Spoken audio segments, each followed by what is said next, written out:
Hi, welcome back guys. Today we are talking about how to add rows in Google Sheets. Why would you want to know how to add rows in Google Sheets? Well, maybe it is your first time using Google Sheets and not sure how to add new rows in Google Sheets. So today I am going to show you how to add new rows in Google Sheets. Check video description and I will try to leave the written instructions.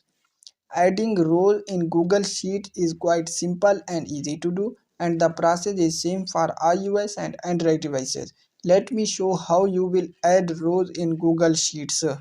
First of all, open Google Sheets app in your mobile phone and then select any sheet you want to edit.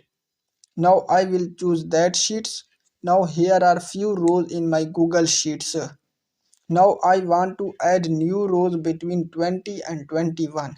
So then first select 20 number row and then click on add rows option in the right bottom corner.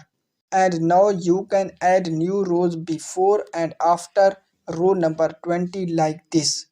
So there you go. If you were wondering how to add new rows in Google Sheets, that is the easiest way I know. If you know another way, please leave a comment below. Be sure to subscribe for more videos.